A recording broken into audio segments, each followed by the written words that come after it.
Novelette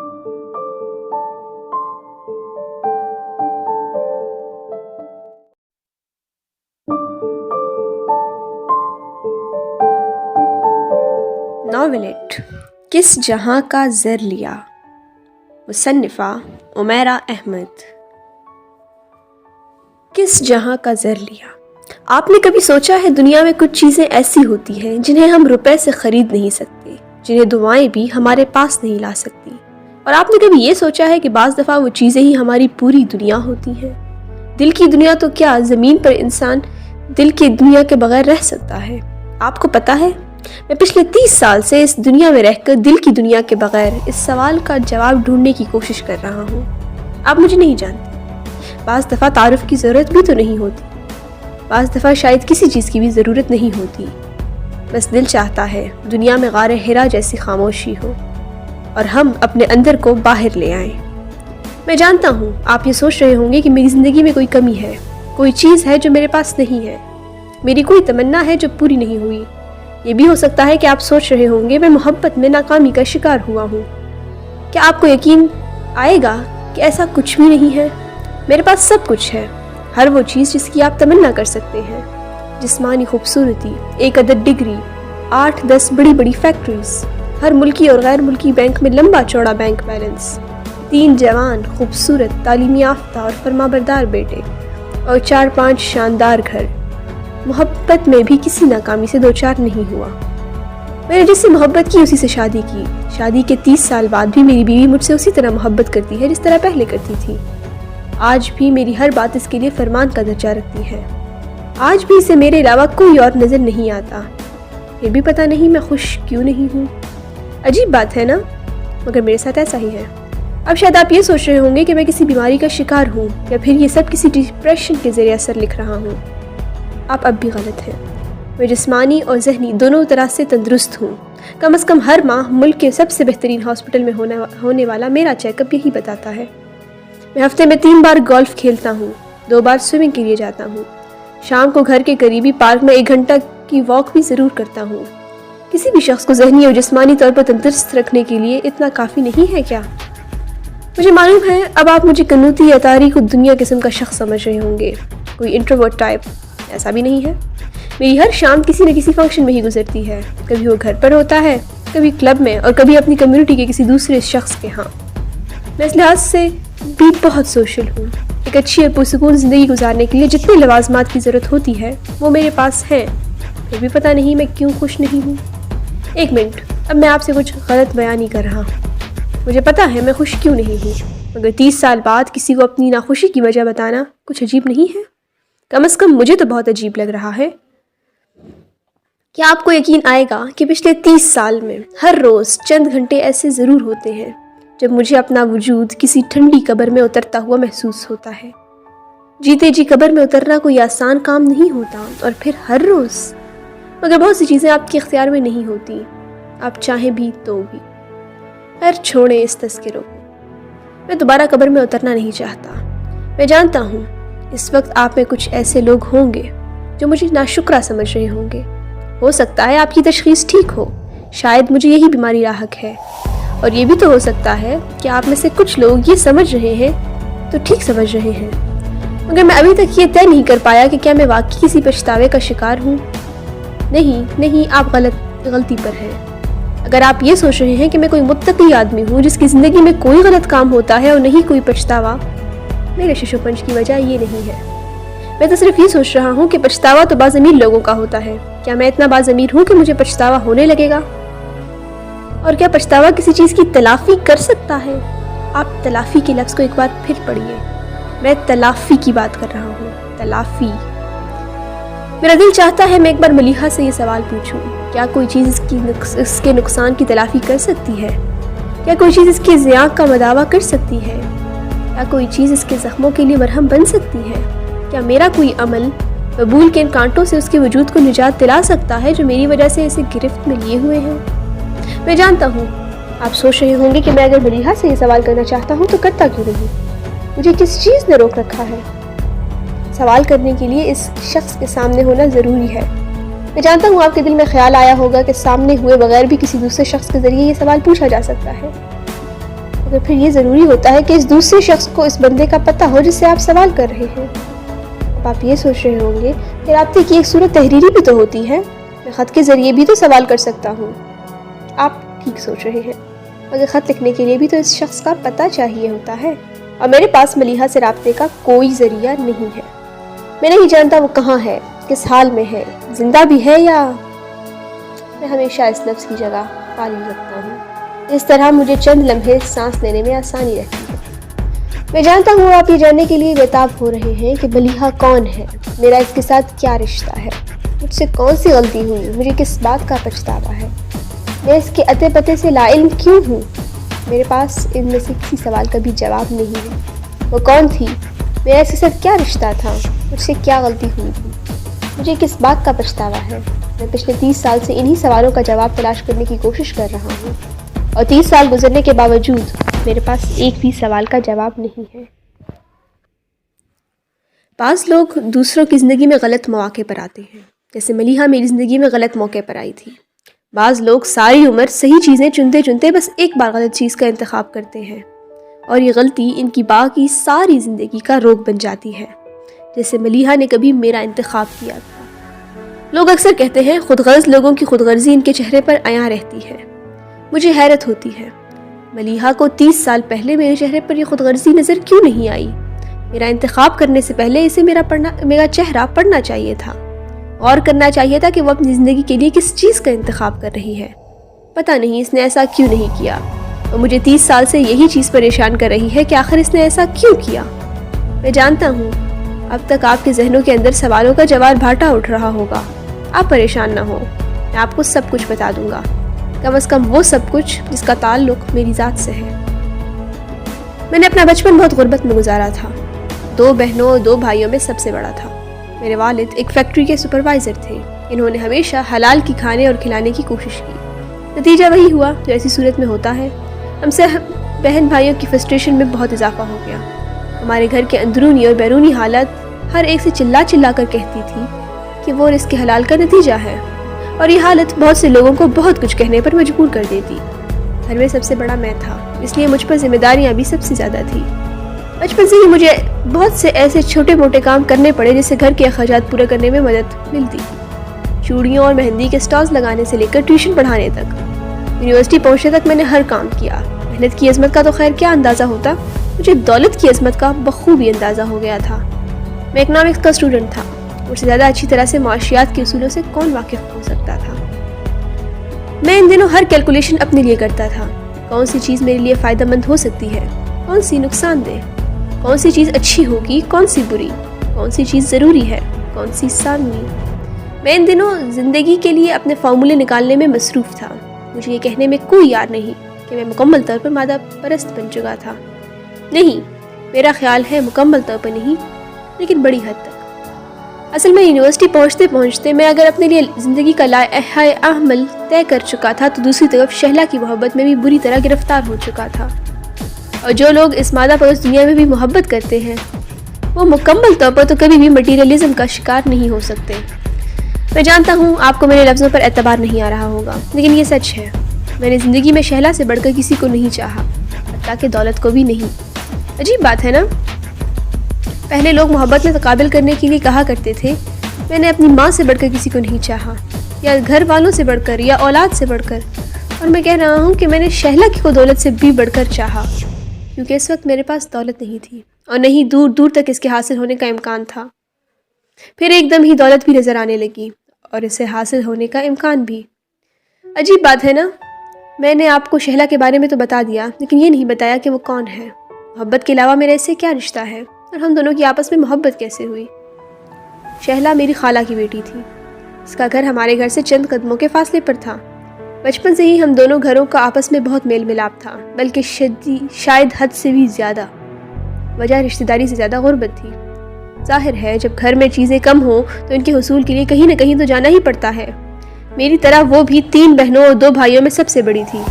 بچپن میں ہی اس کے ساتھ میری نسبت ٹھہرا دی گئی تھی۔ مجھے بچپن سے جوانی تک اس پر کوئی اعتراض اس لیے نہیں ہوا کیونکہ وہ بہت خوبصورت تھی۔ کم از کم یہ وہ چیز تھی جس کے معاملے میں ہم دونوں گھرانوں کو کوئی غریب نہیں کہہ سکتا تھا۔ شکل و صورت کے اعتبار سے ہم سارے بہن بھائی بھی شہلا اور اس کے بہن بھائیوں کی طرح لاکھوں میں نہیں تو ہزاروں میں ایک تھے، مگر بہرحال شہلا کی بات کچھ اور ہی تھی، اسے جیسے خدا نے خاص طور پر اپنے ہاتھوں سے بنایا تھا۔ اب میری سمجھ میں نہیں آ رہا تھا کہ میں اس کی خوبصورتی کو کیسے تحریر کروں، کیونکہ لفظ کبھی بھی اس حسن کو بیان نہیں کر پائیں گے جو کبھی شہلا کی ملکیت تھا۔ بس آپ سمجھ لیں، میں ہمیشہ آگے بڑھنے کے تمام منصوبے اسے ساتھ رکھتے ہوئے بناتا تھا۔ میرا مٹیریلزم کبھی بھی اس کے اور میرے درمیان دیوار نہیں بنا تھا۔ عجیب بات ہے نا، مگر بہرحال یہ بات سچ ہے۔ ہم دونوں اکثر اپنے منصوبے ڈسکس کیا کرتے تھے، شادی کے بعد کے خیالی پلاؤ پکایا کرتے تھے اور اپنی خواہشات وہ بتایا کرتی تھی، میں اپنے خواب سنایا کرتا تھا۔ دونوں کی منزل ایک جیسے راستوں سے گزر کر آیا کرتی تھی، کہیں پر کوئی کلیش نہیں تھا۔ دونوں کے خواب دولت سے گندھے مہکے اور بنے ہوئے تھے، اس لیے ہمیں ایک دوسروں کی باتوں سے کبھی کوفت اور بیزاری نہیں ہوتی تھی۔ شہلا کہتی تھی اور اب بھی یہی کہتی ہے کہ اسے مجھ سے عشق تھا اور ہے۔ میرے بغیر وہ ایک دیمک زدہ لکڑی سے زیادہ کچھ نہیں تھی، اسے پانی کسی کا سہارا بننے دیتا ہے ناپنا۔ میرے لیے وہ میری زندگی تھی، جس کے بغیر میں خواب دیکھ سکتا تھا نہ خواہش کرنے کے قابل تھا۔ ہم دونوں جب اکٹھے ہوتے تھے تو کبھی بھی ہم کے علاوہ ایک دوسرے کے لیے کوئی دوسرا صیغہ استعمال نہیں کرتے تھے۔ بعض دفعہ ایسا شعوری طور پر ہوتا، لیکن زیادہ تر غیر شعوری طور پر۔ میں جانتا ہوں اب آپ میری ان سب باتوں سے اکتا گئے ہوں گے، آپ سوچ رہے ہوں گے کہ یہ کیا الف لیلا سنانی شروع کر دی محبت کے بارے میں۔ اصل میں بات یہ ہے کہ ہم صرف اپنی محبت کے بارے میں بات کرنا، پڑھنا اور سننا چاہتے ہیں، کسی دوسرے کی محبت کے بارے میں نہیں۔ ہو سکتا ہے اس وقت آپ بھی اسی کیفیت کا شکار ہو رہے ہوں۔ بہرحال ٹھیک ہے، میں شہلا کا ذکر چھوڑ دیتا ہوں۔ میں آپ کو بتا رہا تھا کہ اچانک مجھے دولت نظر آنا شروع ہو گئی تھی، اور اس کے ملنے کے امکان بھی، اور یہ سب کیسے ہوا تھا؟ ملیحہ علی کی وجہ سے۔ یونیورسٹی میں میرے ساتھ بہت سی پڑھنے والی بہت سی لڑکیوں میں ایک وہ بھی تھی، ایک بہت ہی امیر کبیر گھرانے کی واحد چشم و چراغ۔ اس کی ماں کسی زمانے میں مشہور ماڈل رہی تھی، مگر علی احمد سے شادی کے بعد اس نے ماڈلنگ چھوڑ دی تھی۔ شادی کے 5 سال بعد ایک حادثے میں ان کا انتقال ہو گیا تھا۔ ملیحہ اس وقت صرف 2 سال کی تھی۔ علی احمد نے اس کی خاطر دوسری شادی نہیں کی، انہوں نے اسے اکیلا ہی پالا تھا۔ وہ گریجویشن کر رہی تھی جب ان کا بھی اچانک انتقال ہو گیا تھا۔ اس کے کوئی قریبی عزیز نہیں تھے، جو بھی عزیز تھے وہ دور کے تھے۔ علی احمد یہ عقل مندی کر گئے تھے کہ اپنی زندگی میں ہی اپنے لیگل ایڈوائزر کو اس کا گارجین بنا چکے تھے۔ وہ علی احمد کے انتقال کے بعد انہی کے گھر چلی گئی تھی۔ جب تک اس کی شادی نہ ہو جاتی اسے انہی کے ساتھ رہنا تھا۔ وہ لڑکیوں میں سے تھی جنہیں ہر لحاظ سے پسند کیا جاتا ہے، جن کے بارے میں ہر ایک کی رائے بہت اچھی ہوتی ہے۔ اس میں اگر کچھ ہاتھ اس کی دولت اور خوبصورتی کا تھا تو باقی ہاتھ اس کی ذہانت اور مینرز کا بھی تھا۔ وہ ہر لحاظ سے بہت نمایاں تھی، اسے بات کرنا بھی آتا تھا اور بات منوانا بھی۔ اس کے ہر انداز سے اظہار ہوتا تھا کہ اسے بہت چاہا گیا ہے، اس کا بہت خیال رکھا گیا ہے۔ وہ ہمیشہ اپنے الگ گروپ میں رہتی تھی۔ اس کے خاص دوست تھے جن کی تعداد ہمیشہ محدود ہی رہتی تھی۔ کلاس کے دوسرے لوگوں کی طرح مجھے بھی اس کی بہت سی باتوں نے متاثر کیا تھا، مگر وہ صرف متاثر ہی کیا تھا، میں اس کا گرویدہ ہوا تھا نہ اس پر شائدہ ہوا تھا۔ ان دنوں میری آنکھوں میں شہلا نام کا بت نصب تھا، اس کے ہوتے ہوئے مجھے دوسرا کوئی نظر کہاں آ سکتا تھا۔ ہاں، اگر شہلا سے محبت نہ ہو چکی ہوتی تو پھر یقیناً میں بھی کلاس کے بہت سے دوسرے لڑکوں کی طرح ملیحہ کی محبت میں گرفتار ہو جاتا۔ ایک طرفہ محبت جو وہ کبھی کسی کو گھاس نہیں ڈالتی تھی۔ اپنی میڈل کلاس کے دوسرے لوگوں کی طرح مجھے بھی اس زمانے میں بڑے کمپلیکسز تھے، اور انہی کمپلیکسز نے مجھے اس سے دور رہنے پر مجبور کیا۔ اس سے کیا، بلکہ کلاس اور یونیورسٹی کی ہر لڑکی سے۔ اس زمانے میں مجھے شہلا اور دولت کے علاوہ کسی اور چیز میں دلچسپی نہیں تھی۔ میں دلچسپی لینے کی کوشش بھی کرتا تو بھی میرے لیے ممکن نہیں تھا کہ کسی لڑکی کی طرف پیش قدمی کرتا یا رومانس کرتا۔ رومانس کرنے کے لیے وقت اور روپے کی ضرورت ہوتی ہے۔ میرے پاس ان دونوں ہی چیزوں کی کمی تھی، اور لڑکیوں کو مائل کرنے کے لیے یہی ہتھیار ہوتے ہیں۔ بہرحال مجھے نہیں پتا ملیحہ علی نے کب مجھ میں دلچسپی لینا شروع کر دی۔ شروع میں مجھے اس کا بالکل اندازہ نہیں ہوا تھا۔ بعد میں ایک یکدم یہ علم ہونے پر بہت محتاط ہو گیا کہ وہ میرے دوستوں سے میرے بارے میں معلومات لینے کی کوشش کر رہی تھی۔ میں اپنی ذات میں اس کی دلچسپی کا مقصد جاننے میں ناکام رہا تھا، مگر ہر گزرتے دن کے ساتھ مجھے دیکھ کر اس کی آنکھوں میں نمودار ہونے والی چمک میں اضافہ ہوتا گیا۔ اس کے ہونٹوں پر نمودار ہونے والی مسکراہٹ بڑھتی گئی، اور چھوٹی چھوٹی بات پر مجھ سے بات کرنے کے لیے بہانے ڈھونڈتی تھی۔ دوست جہاں میری قسمت پر رش کر رہے تھے، وہاں مجھے یوں لگ رہا تھا جیسے وہ مجھ سے وقت گزاری کے طور پر فلرٹ کر رہی ہے۔ اس کی کلاس کی لڑکیوں کی بہت سی دلچسپیوں میں تفریح بھی شامل ہوتی ہے۔ میں نے اسے پہلو بچانے کی بے تحاشا کوشش کی، اسے نظر انداز کرنے کے لیے بہت سے جتن کرتا رہا، مگر یہ سب مجھے بہت دیر تک ممکن نہیں رہا۔ آہستہ آہستہ میں نے سرنڈر کرتے ہوئے اس کی طرف دوستی کا ہاتھ بڑھا دیا۔ میں مانتا ہوں اس دوستی میں اس کی خوبصورتی اور اچھے رویے سے زیادہ اس کی دولت نے اہم کردار ادا کیا تھا۔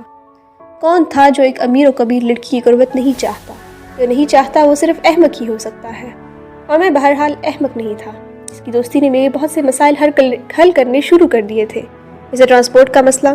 اس کا ڈرائیور مجھے گھر سے کچھ فاصلے پر سٹاپ سے پک کیا کرتا تھا اور پھر وہیں چھوڑ جاتا تھا۔ وہ مجھے بے تحاشا تحفے دیا کرتی تھی، اور یہ ایسے تحائف تھے جن کا میں نے بس خوابوں میں ہی تصور کیا تھا۔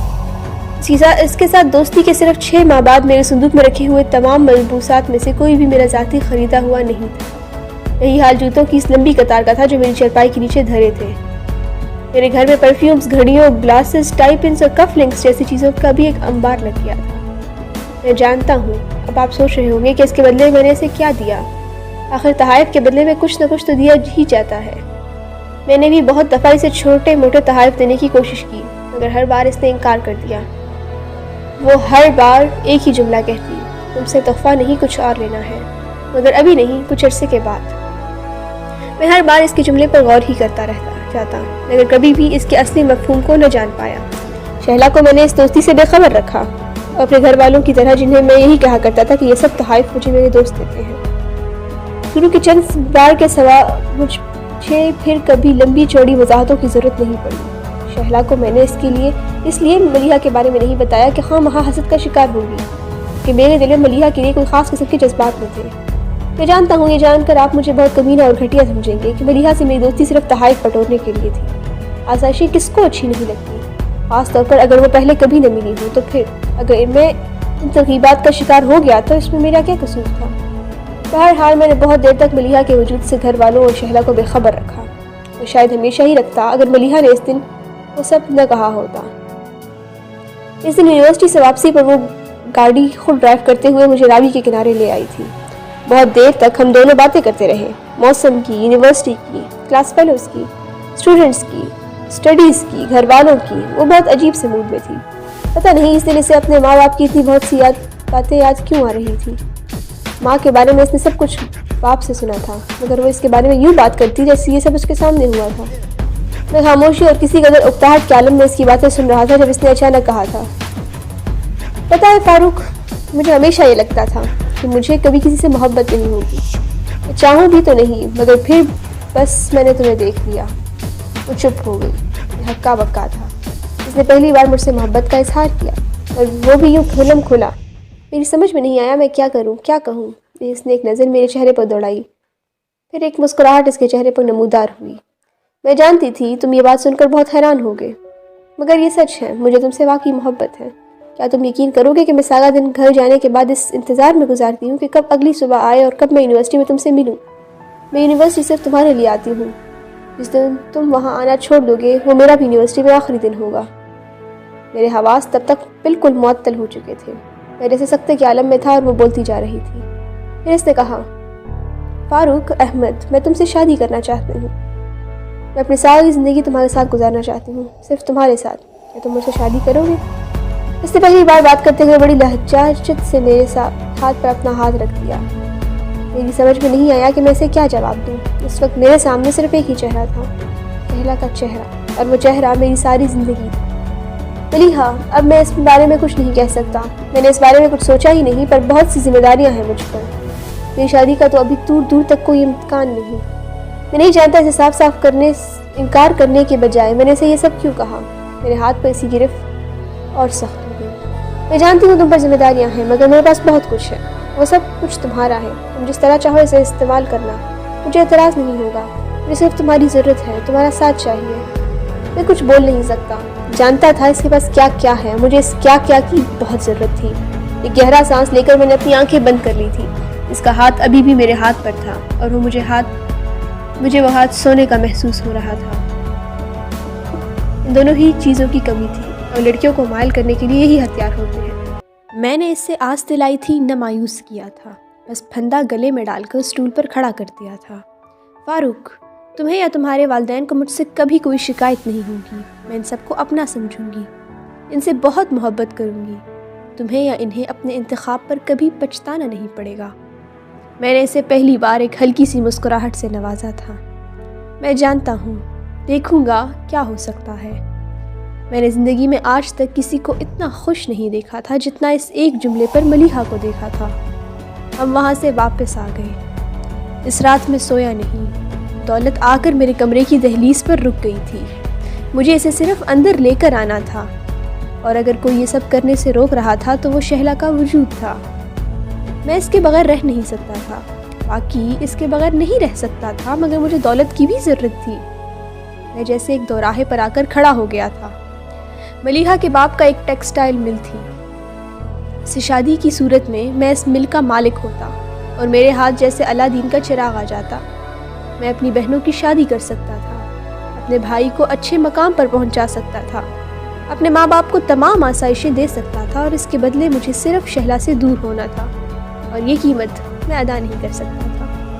اگر اس آفر کو رد کر دیتا تو کیا ہوتا؟ چند ماہ بعد فائنل کے امتحانات سے فارغ ہونے کے بعد میں جاب کی تلاش شروع کر دیتا. جاب تو مجھے مل ہی جاتی، مگر وہ میری زندگی اور میرے حالات کو بدل نہیں سکتی تھی. وہ الادین کا چراغ ثابت نہیں ہو سکتی تھی، اور مجھے یہ سب بھی منظور نہیں تھا. میں نے اپنی زندگی میں اس سے مشکل رات کبھی نہیں گزاری. صبح ہونے تک میں ایک فیصلے پر پہنچ چکا تھا. میں نے شہلا سے بات کرنے کا فیصلہ کیا، سب کچھ اسے بتا دیا.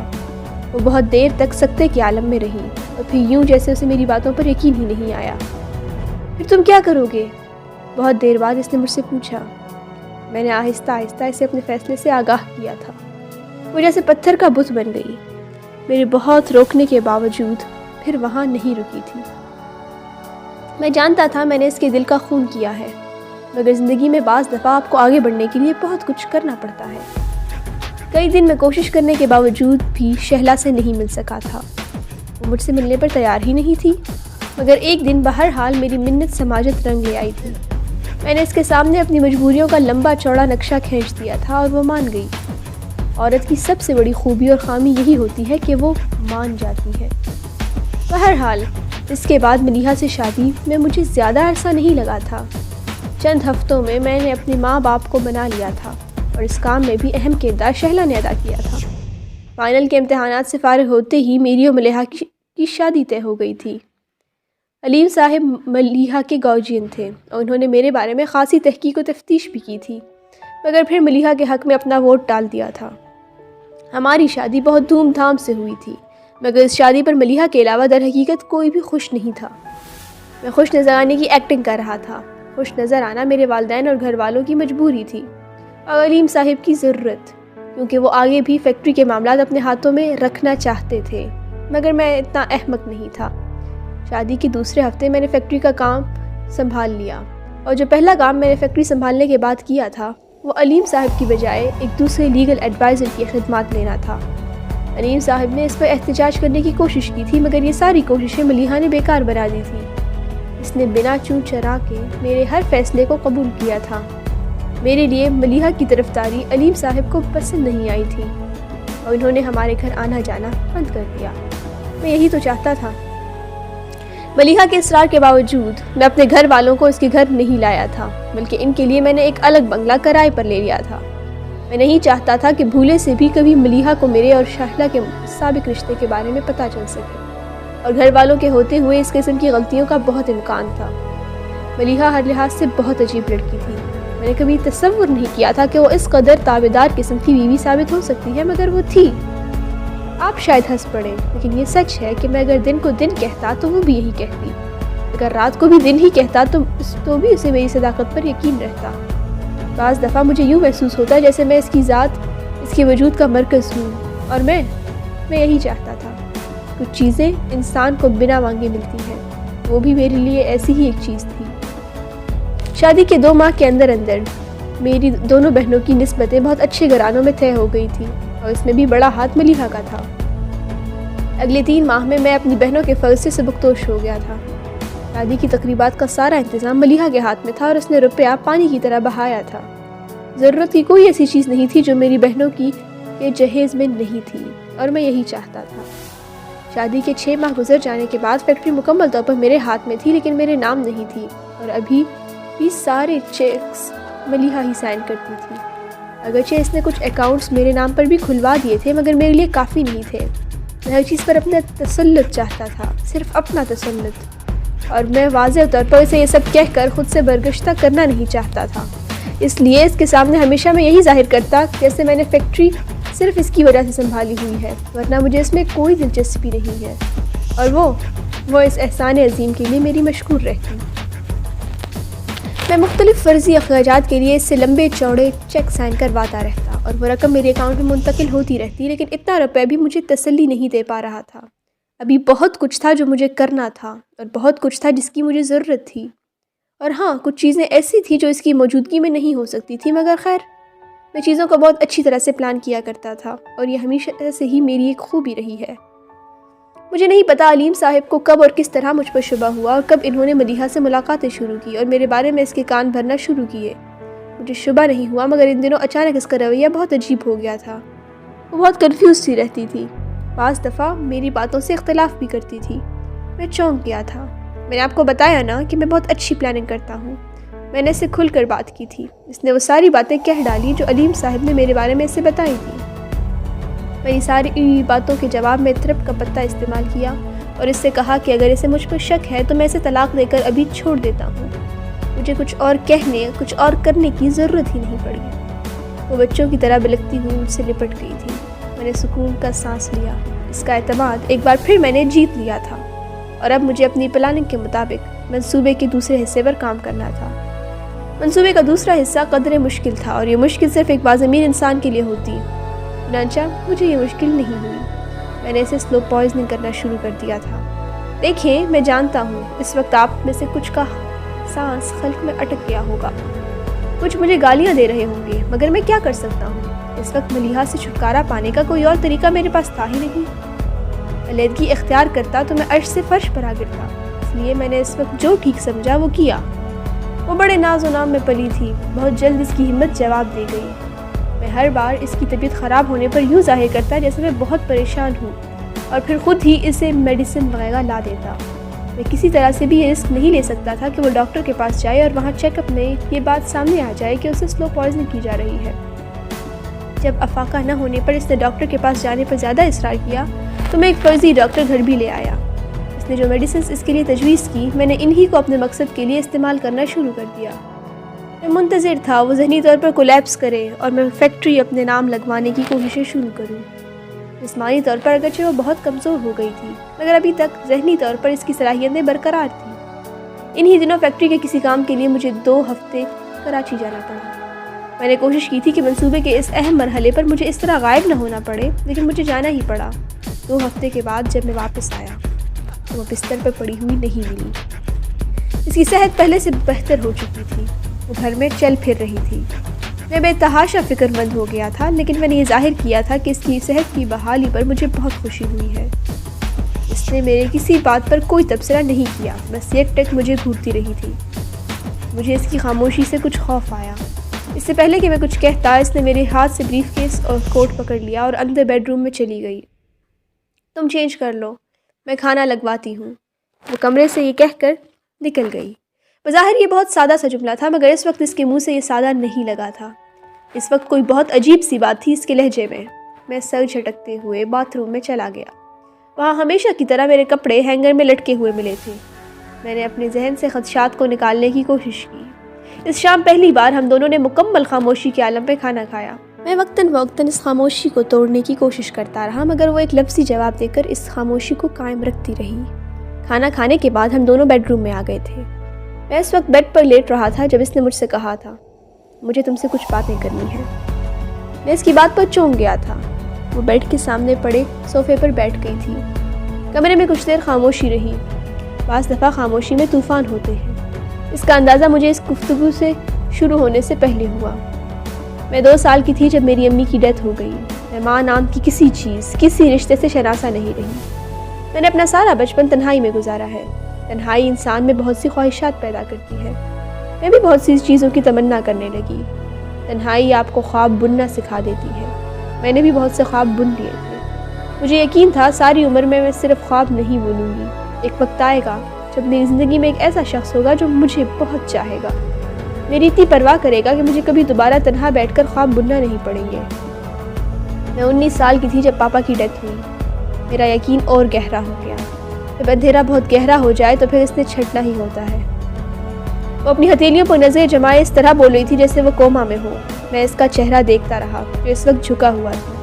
فوری طور پر میرے سمجھ میں نہیں آیا کہ وہ مجھے کیا بتانے کی کوشش کر رہی ہے۔ میں بس خاموشی سے اس کی بات سنتا رہا۔ پھر کچھ سالوں بعد میں نے تمہیں دیکھا۔ میں تم سے ملی اور مجھے یوں لگا جیسے تم ہی وہ شخص ہو جسے خدا نے میرے مقدر میں لکھ دیا ہے۔ پتہ نہیں ہیر نے رانجھے سے کتنی محبت کی ہوگی۔ مجھے یہ بھی نہیں پتا کہ سوہنی نے ماہیوال کو کتنا چاہا ہوگا۔ ہاں، مگر میں یہ ضرور جانتی ہوں کہ وہ سب میری محبت سے بڑھ کر نہیں ہوگا۔ بس فرق یہ ہے کہ یہ محبت یک طرفہ تھی۔ میں تمہیں چاہتی تھی، تم کسی اور کو۔ مجھے یوں لگا تھا جیسے کسی نے میرے پیروں کے نیچے سے زمین کھینچ لی تھی۔ میں نے کچھ کہنے کی کوشش کی، وہ سنے بغیر بولتی رہی۔ میرے پاپا ہمیشہ کہا کرتے تھے، انسان کو جیتنا ہے تو قربانی سے جیتو، ایثار سے جیتو۔ میں نے بھی تمہیں انہی چیزوں سے جیتنے کی کوشش کی تھی۔ میری عمر 25 سال ہے۔ 25 سال میں 25 کروڑ دفعہ میرا دل چاہا ہے کوئی ملیحہ کو چاہے، صرف ملیحہ کو۔ اس کی دولت، اس کے نام و نسب کو ایک طرف رکھ کر کوئی صرف ملیحہ کی بات کرے۔ مجھے لگتا تھا تم وہی ہو جو یہ کر سکتا ہے، جو یہ کرے گا، مگر ایسا نہیں ہوا۔ بعض لوگوں کی قسمت بہت خراب ہوتی ہے اور وہ ہمیشہ خراب ہی رہتی ہے۔ ان کے ہاتھ کوئی پارس کبھی نہیں لگتا۔ ملیحہ علی بھی انہی میں سے ایک ہے۔ میں نے کبھی یہ خواہش نہیں کی تھی کہ میں دوسرے کے خواب اجاڑوں۔ فاروق، کیا تمہیں کبھی اندازہ نہیں ہوا کہ میں خود غرض نہیں ہوں؟ میرا دل اور ظرف دونوں ہی بڑے ہیں۔ اس نے پہلی دفعہ سر اٹھا کر میری طرف دیکھا۔ مجھے اس کے گالوں پر آنسوؤں کی قطاریں نظر آئی تھیں، مگر اس وقت میرے پاس ان آنسوؤں پر غور کرنے کی فرصت نہیں تھی۔ میں تو اس کے سوال پر گھبرا گیا تھا۔ تم سے شادی سے پہلے اگر ایک بار بھی مجھے پتہ چل جاتا کہ تمہاری نسبت طے ہے اور تم کسی اور سے محبت کرتے ہو تو میں تمہیں کبھی تمہارے اور شہلا کے راستے میں آنے کی کوشش نہ کرتی۔ میں ساکت رہ گیا۔ 2 ہفتے میں پیچھے کیا ہوا تھا میں جاننے سے قاصر تھا، مگر سونے کی چڑیاں میرے ہاتھ سے اڑ گئی تھی۔ میں دم بخود اس کا چہرہ دیکھتا رہا۔ تمہیں مجھے بتا دینا چاہیے تھا، تمہیں مجھ سے کہنا تو چاہیے تھا۔ تم نے ہر چیز کی بنیاد جھوٹ پر رکھی، مگر اس میں تمہارا قصور نہیں تھا، میری غلطی تھی۔ مگر فاروق، بہت سے لوگ ایسے ہوتے ہیں جنہیں اسی طرح کی شادی کرنی پڑتی ہے۔ ان کی بیوی ان کی پسند کی نہیں ہوتی، مگر پھر بھی وہ گزارا کرتے ہیں۔ محبت نے صحیح، محبت کرنے کی کوشش ضرور کرتے ہیں۔ عشق نے صحیح، ترس تو کھاتے ہیں۔ میں نے پچھلے 2 ہفتوں میں اپنی شادی کے 8 ماہ کے ایک ایک لمحے کے بارے میں سوچا ہے۔ میں یہ جاننے کی کوشش کرتی رہی ہوں کہ کب مجھ سے غلطی ہوئی ہے، کوئی ایسی غلطی کہ میں تمہارے دل سے اتر گئی، کوئی ایسی غلطی کہ تم مجھ سے چھٹکارا پانے کا سوچنے لگے۔ میرے پیروں تلے سے پہلی بار زمین نکل گئی تھی۔ میں نے اب کچھ کہنا ضروری سمجھا تھا۔ ملیحہ، تم کیا؟ اس نے ہاتھ اٹھا کر میری بات کاٹ دی تھی۔ میں نے پچھلے 8 ماہ میں تمہارے سننے کے سوا اور کچھ نہیں کیا، لیکن آج نہیں سنوں گی۔ آج صرف کہوں گی، آج تم سنو۔ تم نے میرے ساتھ کیا کیا؟ فاروق، تم نے کبھی سوچا ہے میں نے تم پر کتنے احسان کیے ہیں؟ اگر تم گننے بیٹھو تو تمہیں گھنٹے لگ جائیں گے۔ میں نے تم سے عشق کیا ہے۔ تمہیں پتہ ہے عشق کیا ہوتا ہے؟ اگر ساری دنیا تمہیں چھوڑ دیتی تو صرف میں تھی جو تمہارے ساتھ ہوتی، مگر تمہیں تو میرے ساتھ کی ضرورت ہی نہیں۔ میں نے ان 8 ماہ میں ایک بار بھی تمہیں کوئی تکلیف نہیں پہنچائی، پھر بھی تم مجھے قتل کرنا چاہتے ہو۔ اے خدا، کیا سارے انکشافات آج ہی ہونے تھے؟ میں اپنی جگہ پر لرز گیا تھا۔ عورت سے محبت کیوں کی جاتی ہے؟ اب وہ اپنی جگہ سے اٹھ کھڑی ہوئی۔ اس کی خوبصورتی کی وجہ سے، یا اس کی دولت کی وجہ سے، یا اس کے نسب کی وجہ سے، یا اس کی اطاعت کی وجہ سے؟ مجھ میں تو یہ سب کچھ ہی تھا، پھر تمہیں مجھ سے محبت کیوں نہیں ہوئی؟ اتنی نہ صحیح، اتنی محبت نہ صحیح جتنی مجھے تم سے تھی، تھوڑی سی ہی صحیح۔ ایک فیکٹری کے لیے تم مجھے قتل کر دینا چاہتے ہو تاکہ اس کے مالک کہلاؤ۔ مالک تو تم تھے۔ اس ایک گھر کے لیے تم مجھے مارنا چاہتے تھے تاکہ تم یہاں شہلا کو بسا سکو۔ ملیحہ، تمہیں کوئی بہت بڑی غلط فہمی ہوئی ہے۔ تمہیں شاید خود بھی نہیں پتا کہ تم کیا کہہ رہی ہو۔ نہیں، کوئی غلط فہمی نہیں ہوئی۔ اب تو کوئی غلط فہمی نہیں ہے۔ پتہ ہے فاروق، اس وقت میں تمہیں اس طرح دیکھ رہی ہوں جیسے لوگ شیشے کے آر پار دیکھتے ہیں۔ تمہارے اندر، تمہارا باہر، سب میرے سامنے ہے۔ کچھ بھی چھپا نہیں ہے، کم از کم اس وقت تو کچھ بھی چھپا ہوا نہیں ہے۔ یہ چیزیں چاہیے تھی تو آتے میرے سامنے کہتے، ملیحہ مجھے یہ گھر چاہیے، یہ فیکٹری چاہیے۔ میں انکار کرتی تو آخری حربہ آزماتے۔ میں انکار کرتی تب نہ۔ ان چیزوں کی کوئی اہمیت نہیں ہوتی۔ کم از کم جن سے محبت کرتے ہیں ان کے سامنے یہ سب کنکر پتھر بھی نہیں لگتے۔ ایک فیکٹری کیا میں دنیا دے سکتی تھی تمہارے بدلے۔ تم ایک بار کہتے تو مانگ کر تو دیکھتے، کیا چاہیے تھا؟ تمہیں جان چاہیے تھی میری؟ آتے میرے پاس کہتے ملیحہ اس کھڑکی سے کود جاؤ، یہ خنجر اپنے سینے میں مار لو، اس پندے سے لٹک جاؤ۔ میں انکار نہیں کرتی، میں انکار کر ہی نہیں سکتی تھی۔ وہ ایک دم پھوٹ پھوٹ کر رونے لگی تھی۔ میں نے اس کے پاس جا کر کندھوں پر ہاتھ رکھنے چاہے، اس نے مجھے دھکیل دیا۔ مجھ سے دور رہو، میرے پاس مت آؤ، مجھے گھن آتی ہے تم سے۔ میں نے تمہیں کیا سمجھا اور تم کیا تھے؟ ہر ایک کو پیسہ کیوں چاہیے ہوتا ہے؟ صرف پیسہ، صرف دولت، وجود کی اہمیت نہیں، انسان کی کوئی حیثیت نہیں، صرف فیکٹری، صرف گھر، صرف بینک بیلنس اور صرف دولت۔ وہ اب گھٹنوں کے بل قالین پر بیٹھ گئی تھی۔ اس نے اپنے دونوں ہاتھوں سے چہرہ چھپایا ہوا تھا۔ مجھے اس وقت وہ اب نارمل لگ رہی تھی، شاید مجھے ہی نہیں، اس وقت وہ آپ سب کو بھی اب نارمل ہی لگتی۔ تمہیں چیزیں چاہیے نا، چیزیں میں دوں گی تمہیں، تمہارے مانگے بغیر، تمہارے کہے بغیر، جیسے لوگ بھکاری کو دیتے ہیں۔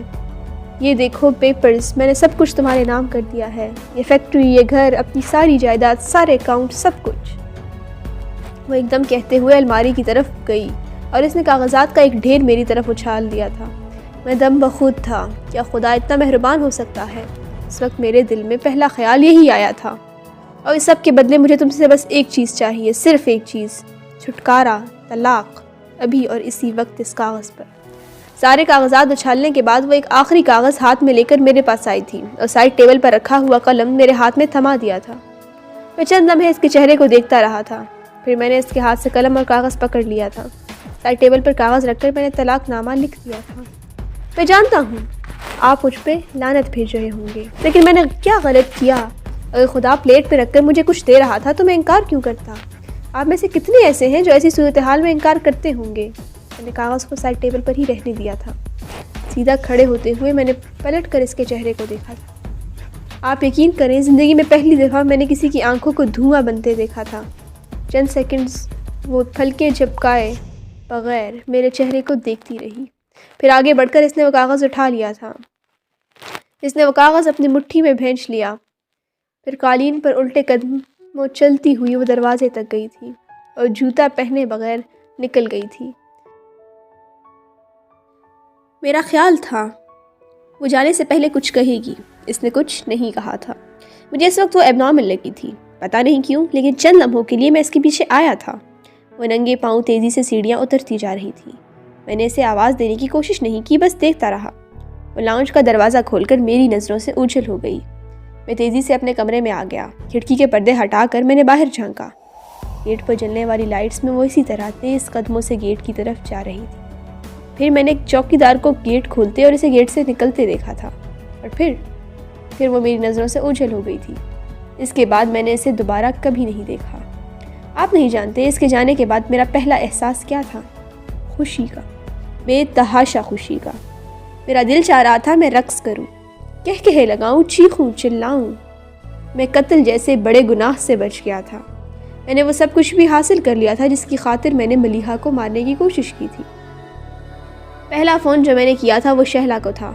آپ کو چونکنے کی ضرورت نہیں ہے، یاد کریں میں نے آپ کو بتایا تھا نا کہ میں نے شہلا کو ملیحہ سے شادی پر منا لیا تھا۔ وہ دراصل میری سارا منصوبہ بندی سن کر ہی رضامند ہوئی تھی۔ تب تک میں نے اسے یہ نہیں بتایا تھا کہ میں اسے قتل کرنے کا بھی ارادہ رکھتا ہوں۔ شاید تب تک مجھے امید تھی میں اس کام کے بغیر ہی اس کی فیکٹری پر قابض ہو جاؤں گا۔ خیر، تو میں آپ کو بتا رہا تھا کہ شہلا میری بات مان گئی تھی۔ ملیحہ سے شادی کے بعد میں نے اس کے لیے بھی بہت کچھ کیا تھا۔ اسی رشتے کے بغیر ہی میں نے اس کا اور اس کے گھر کا پورا خرچ اٹھایا ہوا تھا۔ وہ یہ بھی جانتی تھی کہ اب میں ملیحہ کے ساتھ کیا کر رہا تھا، لیکن وہ جلد از جلد اس گھر میں آنا چاہتی تھی، اس لیے اس نے کوئی اعتراض نہیں کیا تھا۔ میں نے فون پر جب اسے بتایا تو وہ جیسے چیخ اٹھی تھی۔ اسے یقین نہیں آیا تھا کہ خدا ہم پر اتنا مہربان ہو سکتا ہے۔ بہرحال خدا مہربان ہو گیا تھا۔ اگلے کچھ دن بعد ایک وکیل میرے پاس آ کر کچھ اور کاغذات بھی میرے حوالے کر گیا۔ میں نے باقاعدہ طور پر سارے کاغذات کو اپنے وکیل سے چیک کروایا تھا۔ سب کچھ واقعی مکمل تھا۔ کچھ پرابلمز تھے تو ملیحہ کے وکیل نے وہ بھی حل کر دیے تھے۔ چند ماہ بعد میں قانونی طور پر ملیحہ کی تمام جائیداد کا مالک بن چکا تھا، اور جب یہ کام مکمل ہو گیا تو میں نے سب سے پہلے کام شہلا سے شادی کا کیا تھا۔ یہ وہی تو تھی جس کی محبت نے مجھے اس دور کا کوہ کن بننے پر مجبور کیا تھا۔ بڑی دھوم دھام سے میں اسے بیاہ کر اس گھر میں لے آیا تھا۔ ملیحہ کے کمرے کو لاک کر دیا گیا تھا۔ ہم ایک دوسرے کمرے میں شفٹ ہوئے تھے، لیکن اس سے پہلے اس کی درازوں سے ساری جیولری اور روپیہ نکال کر میں نے شہلا کے حوالے کر دیا تھا۔ ملیحہ کے پاس لاکھوں کا زیور تھا، مگر اسے جیولری پہننے کا زیادہ شوق نہیں تھا۔ شہلا کو شوق تھا اور وہ سب اس پر جچتا بھی تھا۔ زندگی تب بھی بہت ٹھیک گزر رہی تھی۔ میں اور شہلا بہت خوش تھے، ہم دونوں کے خواب جو پورے ہو گئے تھے۔ میں فیکٹری پر بہت محنت کر رہا تھا۔ ظاہر ہے صرف ایک فیکٹری میرا خواب نہیں تھی، میں 1+1=11 کے فارمولے پر عمل کر رہا تھا۔ اور اس رات کے 3 بجے اچانک میری آنکھ کھل گئی۔ عجیب بات تھی کہ آنکھ کھلنے کی وجہ ملیحہ تھی۔ میں نے اسے خواب میں دیکھا تھا، روتے ہوئے، گھٹنوں کے بل زمین پر بیٹھتے ہوئے۔ بس فرق یہ تھا اس بار میں نے اسے اپنے کمرے کی قالین پر نہیں، ایک لمبے چوڑے اجاڑ میدان میں دیکھا تھا، اور اس بار اس نے ایک بار بھی سر نہیں اٹھایا تھا۔ میں اس کا چہرہ نہیں دیکھ سکا تھا، مگر جانتا تھا کہ وہ ملیحہ ہی تھی۔ آپ کو یقین نہیں آئے گا مگر یہ سچ ہے، میں باقی رات سو نہیں سکا۔ پہلی بار مجھے خیال آیا کہ وہ کہاں گئی تھی۔ دولت کے بغیر خالی ہاتھ اسے کس نے قبول کیا ہوگا؟ مجھے آپ کو بتانا چاہیے تھا کہ اس دن اس کے گھر سے چلے جانے کے بعد میں کئی دن تک منتظر رہا کہ وہ آئے گی اور اپنا سامان لے جائے گی۔ کوئی بھی اس طرح تو گھر کبھی بھی چھوڑ کر نہیں جاتا، مگر وہ نہیں آئی تھی۔ نہیں، اس نے کسی کے ذریعے کچھ منگوانے کی کوشش کی تھی۔ اس کے چلے جانے کے بعد میں نے بہت کوشش کی تھی کہ یہ جان سکوں کہ اسے شہلا اور اپنے قتل کے منصوبے کا کیسے پتہ چلا۔ یہ تو مجھے ملازموں سے ہی پتہ چل گیا تھا کہ میرے کراچی جانے کے بعد باقاعدگی سے ڈاکٹر کے پاس جاتی رہی تھی، اور یقیناً ڈاکٹر نے اگر اس کے ٹیسٹ کروائے ہوں گے تو یہ بات چھپی نہیں رہ سکی ہوگی کہ اسے زہر دیا جا رہا ہے، مگر میں یہ نہیں جان سکا کہ اسے شہلا کے بارے میں کیسے پتہ چلا۔ خیر، میں آپ کو یہ بتا رہا تھا کہ میں اس پوری رات جاگتا رہا تھا۔ میں نہیں جانتا کیوں، لیکن صبح آفس جاتے ہی میں نے سب سے پہلے ملیحہ کے وکیل کو فون کیا تھا۔ مجھے نہیں پتا وہ کہاں ہیں، انہوں نے مجھے اپنا فون نمبر دیا تھا، میں اسی فون نمبر پر رنگ کر کے ان سے بات کیا کرتا تھا۔ اس نے مجھے ایک فون نمبر لکھوا دیا، میں نے اس فون نمبر پر رنگ کی تھی۔ ہاں، وہ چند ہفتے یہاں رہی تھی، مگر جب جائیداد آپ کے نام ٹرانسفر ہو گئی تو ایک دن وہ کچھ بتائے بغیر یہاں سے چلی گئی۔ اس کے بعد دوبارہ اس کے ساتھ ہمارا رابطہ نہیں ہوا تھا۔ وہ فون نمبر ملیحہ کی ایک دوست کا تھا، اور فون کرنے پر اس کی والدہ نے مجھے یہی جواب دیا۔ میں نہیں جانتا پھر مجھے کیا ہوا تھا، مگر اس کے بعد میں ہر بار نمبر گھماتا رہتا جو اس کے کسی رشتہ دار کا ہو سکتا تھا، اور میری ڈائری میں تھا۔ اس کے بارے میں کسی کو بھی کچھ پتہ نہیں تھا۔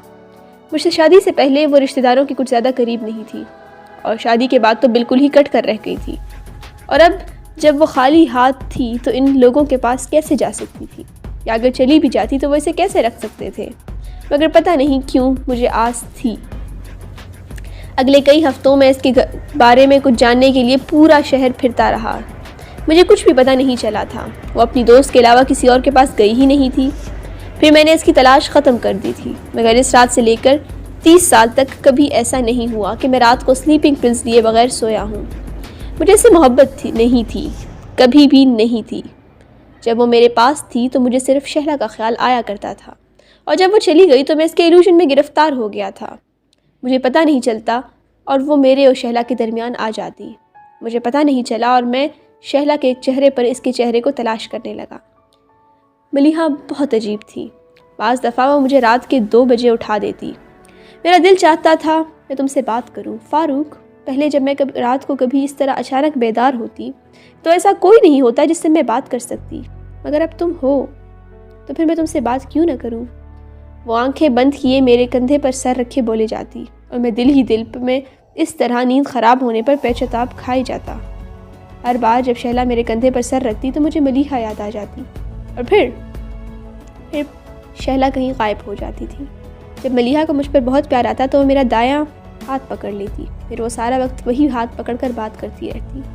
کبھی وہ ہاتھ اپنے گال سے لگا لیتی، کبھی بالوں پر رکھ لیتی، کبھی اسے دونوں ہاتھ میں لے کر بڑی محبت سے سہلاتی رہتی، یوں جیسے وہ ہاتھ اس وقت مجسم تھا۔ ہر بار جب شہلا اس ہاتھ کو پکڑتی تو میرا دل چاہتا میں اپنا ہاتھ اس سے چھڑا لوں۔ مجھے لگتا جیسے اس کا لمس ملیحہ کے لمس کو معدوم کر دے گا۔ پھر مجھے پتہ ہی نہیں چلا کب میں نے راتوں کو اٹھ کر ملیحہ کے بیڈ روم میں جانا شروع کر دیا۔ وہ کمرہ پہلے ہی کی طرح تھا، بس ہر چیز پر گرد کی ایک بھاری تہ چڑھتی جا رہی تھی۔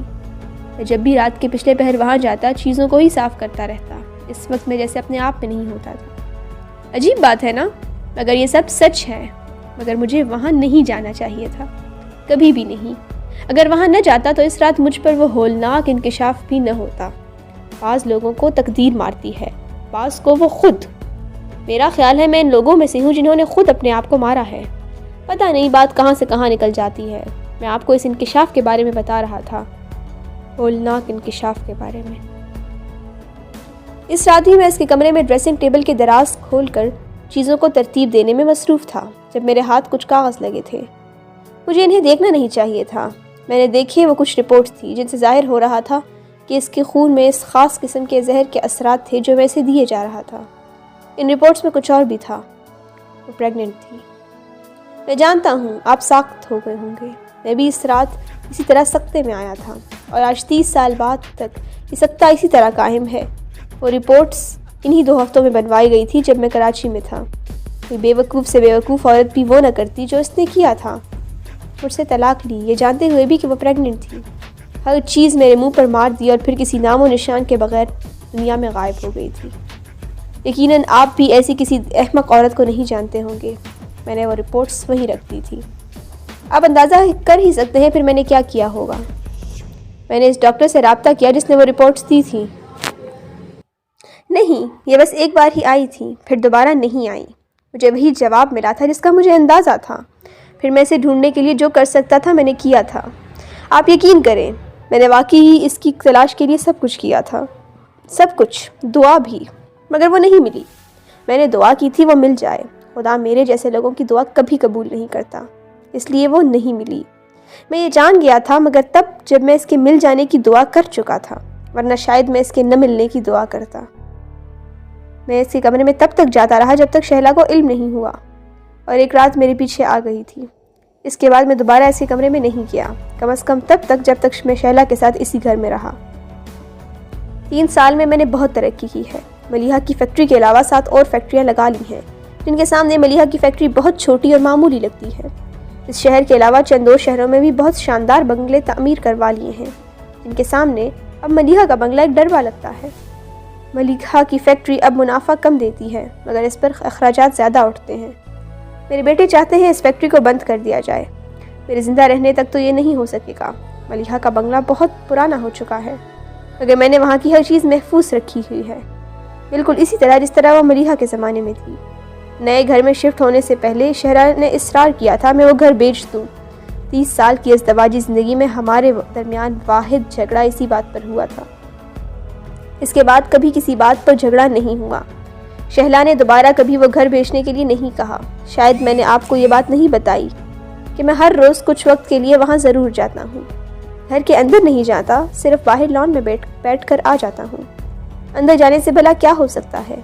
30 سال سے میں صرف یہ سوچ رہا ہوں میں نے اس کے ساتھ ایسا کیوں کیا؟ اگر میری قسمت میں دولت تھی تو وہ مجھے ملنا ہی تھی، چاہے میں ملیحہ کو اس کا ذریعہ بناتا یا نہ بناتا۔ 30 سال سے میں سوچ رہا ہوں اس نے میرے ساتھ یہ کیوں کیا؟ اسے مجھے سے سب کچھ چھین کر مجھے دھکے دے کر گھر سے باہر نکلوا دینا چاہیے تھا۔ اس نے اس کے برعکس کیوں کیا؟ خود گھر چھوڑ کر کیوں چلی گئی؟ اور کہاں چلی گئی؟ 30 سال سے میں یہ سوچ رہا ہوں کیا وہ زندہ ہے، اس شہر میں ہے؟ اور اگر ملیحہ زندہ ہے تو پھر وہ بھی زندہ ہوگا یا زندہ ہوگی؟ 30 سال سے میں یہ بھی سوچ رہا ہوں کیا ملیحہ نے اسے میرے بارے میں بتایا ہوگا سب کچھ؟ 30 سال سے میں یہ بھی سوچ رہا ہوں کیا وہ دونوں مجھے یاد کرتے ہوں گے محبت سے؟ اور 30 سال سے میں یہ بھی سوچ رہا ہوں کہ انہوں نے 30 سال کیسے گزارے ہوں گے۔ آپ یقین کریں میں واقعی سوچتا ہوں میں نے ملیحہ کے ساتھ یہ سب کیوں کیا، اور 30 سال سے اس کا خیال میرے ذہن سے جاتا ہی نہیں۔ اب آپ غلط سوچ رہے ہیں، مجھے اس سے محبت نہیں ہے۔ یقین کریں مجھے بالکل بھی اس سے محبت نہیں ہے۔ میں نے آپ کو بتایا تھا نا میں شہلا سے محبت کرتا تھا اور کرتا ہوں، تو جب میں شہلا سے محبت